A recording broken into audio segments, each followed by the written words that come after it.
उत्तर प्रदेश में चुनावों का सखनाद होते ही अलग अलग पार्टियां अपने अपने स्तर से चुनाव प्रचार के लिए कमर कस चुकी हैं। वहीं पर आज समाजवादी पार्टी के राष्ट्रीय प्रवक्ता प्रोफेसर रामगोपाल यादव आज फिरोजाबाद जनपद के कुंडला में डॉक्टर अंबेडकर बुद्ध विहार में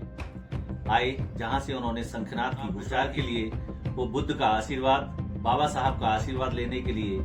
पूज्य भिक्षु संघ में वो पहुंचे, जहां पर लोगों को संबोधित करते हुए केवल इतना ही कहा है कि केवल हमें इस मनुवाद से लड़ना है और जिस प्रकार से बुद्ध को इस भारत भूमि से मनुवादी लोगों ने खत्म करने का प्रयास किया था, वहीं परम पूज्य बाबा साहब डॉक्टर अंबेडकर ने उस बुद्ध को खोज के हमें समता और समानता का मार्ग हमें प्रशस्त किया है। ऐसे मार्ग पर आके हमने आज चुनाव प्रचार की कमान को यहां से प्रारंभ किया है। तो चलिए सुनते हैं आज प्रोफेसर रामगोपाल यादव ने बुद्ध विहार में क्या कहा।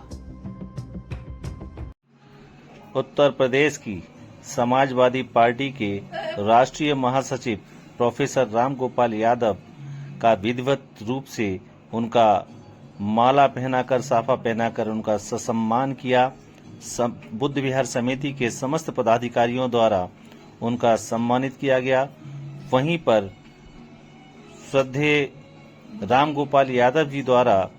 परम पूज्य बोधिसत्व बाबा साहब डॉक्टर अंबेडकर की प्रतिमा पर माल्यार्पण और तथागत सम्यक संबुद्ध की प्रतिमा पर पुष्प अर्पित करते हुए सीधे सीधे जनता से रूबरू होते हुए वो संबोधित करते हुए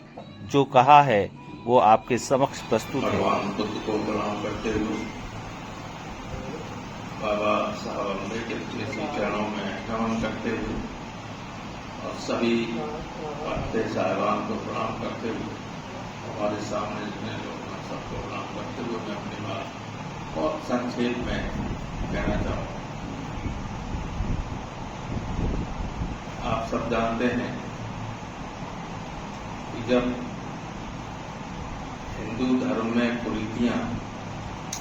चरम सीमा पर थी तो भगवान बुद्ध ने एक नया सिस्टम लोगों के सामने रखा और वो इतना पॉपुलर था, इतना ठीक था कि वो केवल हिंदुस्तान नहीं, हिंदुस्तान के आसपास तमाम देशों में फैल गया। और आपने ये भी पढ़ा होगा कि किस तरह से बाद में आदि शंकर और अन्य जो लोग थे उन्होंने बौद्ध स्तूपों का विनाश किया और भारत में बौद्ध धर्म के तरफ जो आकर्षित हो चुके थे सारे लोग, उनमें फिर वही जो पुरानी जो कमियां थी जिनको लेके भगवान बुद्ध ने नए सिस्टम को शुरू किया था, नई बातें जनता के सामने रखी थी, उन सबको उन्होंने धीरे धीरे खत्म करने की कोशिश की।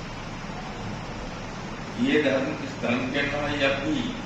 चीन से लेके लंका तक बीच में जितने देश हैं हर जगह लोग जाते हैं तो मिलते हैं,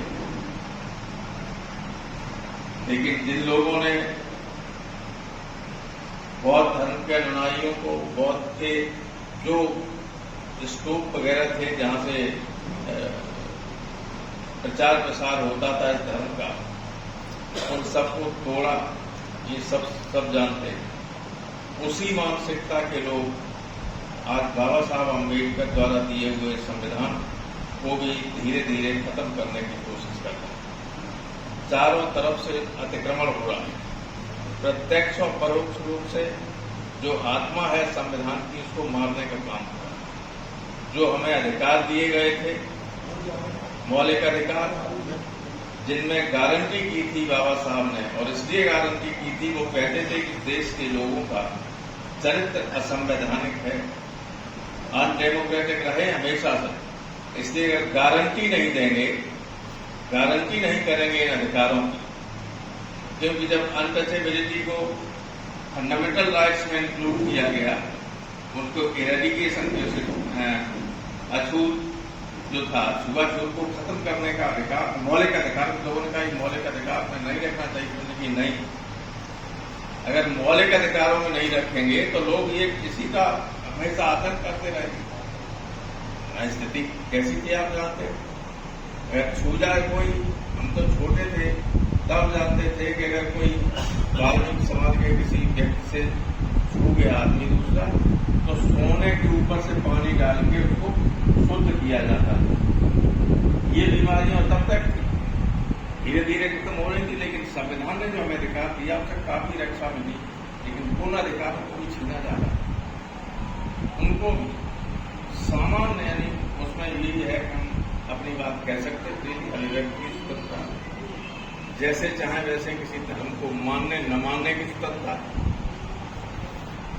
पूजा करने का, प्रार्थना करने का क्या सिस्टम है, क्या है, उसको माने न माने, ये पूरा अधिकार है किसी हमारे नागरिक को। लेकिन व्यक्ति स्वतंत्रता को किस तरह से रोक रहे हैं, आईपीसी और सीआरपीसी में अभी संशोधन किया, अभी पिछले सत्र में कर दिया इन लोगों ने,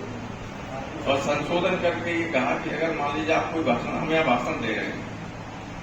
और यहाँ के SHO टूंडला को अगर ये मालूम ये कहे लिखे FIR करके कि इन्होंने जो भाषण दिया वो देश के हित में नहीं है, देश की सुरक्षा को इससे खतरा है, ये कह सकता है, और कह सकता है तो वो राष्ट्रद्रोह के अंतर्गत मुकदमा पाए और आजीवन कारावास और मृत्युदंड की सजा का प्रोविजन पहले नहीं। इस तरह अब जब ये अधिकार है तो जो मौलिक अधिकार है मेरे को तो खत्म हो गए। मौलिक अधिकार अनुच्छेद 21 में है दैहिक स्वतंत्रता का अधिकार। अगर आपको गिरफ्तार भी कोई करता है तो 24 घंटे के अंदर मजिस्ट्रेट के सामने लाने का प्रोविजन है उसमें। 5-5 दिन 10-10 दिन बिठाले रहते दरोगा में बिठाले रहते, तो बचे ही नहीं कोई अधिकार। तो और अब ये 2 लोगों ने, अभी कर्नाटक का एक 5 बार का MP था बीजेपी का, उसने 7-8 दिन पहले कहा कि हम सत्ता में आएंगे संविधान बदल देंगे, या कहीं और से उसने कहा कि भाषण चल रहा था सुनिए कि संविधान बदल देंगे, और हम लोग यही कह रहे हैं कि हम संविधान बचाने की लड़ाई लड़ रहे हैं। तो ये लड़ाई जो है वो संविधान बचाने की, लोगों की आजादी को सुरक्षित रखने की है, जो आखिरी लड़ाई है। अगर 24 में हम जीतते हैं तो संविधान बचेगा, और नहीं जीतते हैं तो जो मंशा RSS और बीजेपी की है वो उसी लाइन पर जाए। इसलिए आप सबसे प्रार्थना है, हालांकि ये जगह ऐसी नहीं है कि पॉलिटिकल कोई बात करें, लेकिन समाज जो बड़े तादाद में जो लोग हैं इस देश में, उनके हितों के लिए आवश्यक है कि बौद्ध विहार ये तो नया संदेश हमेशा देते ही रहे। ये तो प्रगति का संदेश, सही मार्ग पर चलने का संदेश बौद्ध विहारों ने दिया, भगवान बुद्ध के रास्ते पर चलते हुए। और उन्हीं के विचारों को आगे बढ़ाने के लिए बाबा साहब ने बहुत क्रांतिकारी संविधान बनाया था। दुनिया में तो संविधान, मैंने सारी दुनिया के संविधान MA के लड़कों को पढ़ाता रहा, इससे बढ़िया संविधान कोई नहीं, कोई भी, लेकिन उसको डिफेस कर दिया उसने। भले ही प्रोफेसर रामगोपाल यादव ने संविधान की बात की हो, सवाल तो है कि आने वाला जो चुनाव है उसके लिए आज रामगोपाल यादव इस बुद्ध विहार पर आए थे और उन्होंने अपने वक्तव्य में कह दिया है कि 2024 में अगर हम चुनाव जीतते हैं तो संविधान बचेगा, अन्यथा नहीं। जहां तक बहन कुमारी मायावती का सवाल है, वो अकेले ही चुनाव मैदान में उतर चुकी हैं, तो क्या आज ये माना जाए कि जाटव वोटों में या एक बौद्ध समाज के वोटरों में शहद लगाने के लिए प्रोफेसर रामगोपाल यादव आज बुद्ध विहार में आए थे और उन्होंने संविधान के बचाने की बात को उन्होंने यहाँ पर दोहराया था। सर, जैसे जो मौजूदा सरकार है वो अपना चुनावी संक्रांत कहीं से करती है और आपने बुद्ध के स्थान को चुना है, जिसमें सबसे अच्छी बात है कि डॉक्टर BR अम्बेडकर बुद्ध विहार जो नंगलहरदी लाइन बार टूलना में बना हुआ है, यहाँ से आपकी इस तरह से माना जाए कि यहाँ से आपका चुनावी संक्रांत किया जा रहा है। देखिए, आशीर्वाद तो भगवान बुद्ध और अम्बेडकर साहब से लिया है। तो ये ऐसे व्यक्ति हैं जो किसी भी भगवान से कम नहीं, भगवान से आशीर्वाद लेने की बुला रहे हैं आपके इलाके। कैमरा पर्सन प्रांजल गौतम के साथ सुभाष चंद्र बौद्ध, सिटी 7 न्यूज, टूंडला।